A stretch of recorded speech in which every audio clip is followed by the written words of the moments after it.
আমাকে সবাই মনে করতেছে আমি যেন এই আসামি সোহেল এবং আসামি সোহেলের স্ত্রীকে রক্ষা করার জন্য এই মামলায় নিযুক্ত হয়েছি। বাংলাদেশের যে মানুষ, আমার যে আত্মীয়স্বজন, আমার পরিবার, তাদের কাছে আমি মারাত্মকভাবে সাইবার বুলিংয়ের শিকার হচ্ছি। ফেসবুকের সামাজিক মাধ্যমে অনেকেই অনেক ধরনের বাজে কথাবার্তা বলে আমাকে যেখানে পাবে সেখানে শারীরিকভাবে হেনস্থা করবে।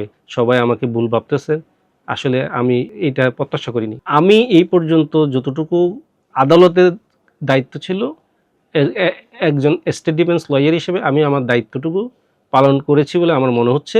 বাকিটুকু একমাত্র স্মার্ট সিটি বসুন্ধরা, আধুনিকতায় এক ধাপ এগিয়ে।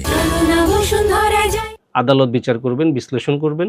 তবে এই দায়িত্বটুকু পালন করতে যেয়ে আমি আমার যে বাংলাদেশের যে মানুষ, আমার যে আত্মীয়স্বজন, আমার পরিবার, আমার প্রতিবেশী, তাদের কাছে আমি মারাত্মকভাবে সাইবার বুলিংয়ের অথবা পারসিকিউশনের শিকার হচ্ছি।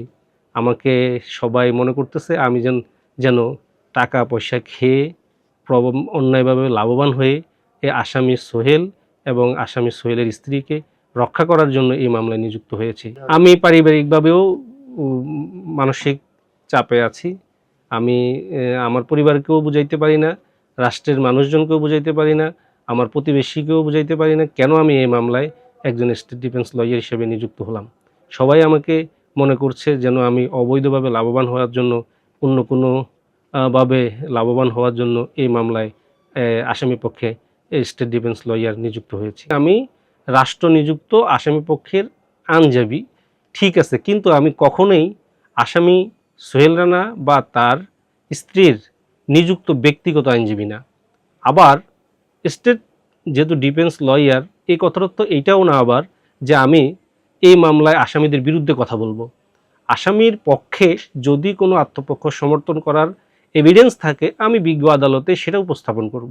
এটাই আমার দায়িত্ব ছিল, যেন বিচার কার্যটি আসামি পক্ষ থেকে আসামি যেন আত্মপক্ষ সমর্থন করার সুযোগ পায়, রাষ্ট্র যেন রাষ্ট্রের সাক্ষী উপস্থাপন করতে পারে, রাষ্ট্রের সাক্ষীকে যেন আমি আসামির পক্ষের যুক্তি দিয়ে যেন সঠিক তথ্য উপাত্তটা, সঠিক ন্যায় বিচারটা যেন হয়, সেটাই আমার দায়িত্ব ছিল। আমার প্রত্যাশা ছিল এইটা, আমাকে সবাই সাধুবাদ জানাবে। কেন? আমি রাষ্ট্রকে সহযোগিতা করার জন্য আমি এই গুরুত্বপূর্ণ মামলাটি যেন দ্রুত নিষ্পত্তি হয়, আমি রাষ্ট্রের যে প্রস্তাব, সেই প্রস্তাবটি আমি গ্রহণ করেছি। আমি এই মামলাটি দ্রুত, আমাদের যে সরকার প্রতিশ্রুতি দিয়েছিলেন দ্রুত মামলাটি নিষ্পত্তি করবেন, সেই দ্রুত মামলা নিষ্পত্তিতে আমি সহায়তা করার জন্য আগ্রহ প্রকাশ করেছি। সেই হিসাবে আমি মনে করেছিলাম সবাই সাধুবাদে জানাবে। পক্ষান্তর আমি দেখলাম আসলে সবাই সাধুবাদ না জানিয়ে সবাই আমাকে ভুল বুঝছেন, সবাই আমাকে ভুল ভাবতেছেন। আসলে আমি এটা প্রত্যাশা করিনি। আমি আসলে মাঝে মাঝে তো আতঙ্ক ফিল করি, কারণ ফেসবুকের সামাজিক মাধ্যমে অনেকেই অনেক ধরনের বাজে কথাবার্তা বলে আমাকে যেখানে পাবে সেখানে শারীরিকভাবে হেনস্থা করবে, যেখানে পায় মারবে, নানাবিধ হুমকি পাচ্ছি ফেসবুকে।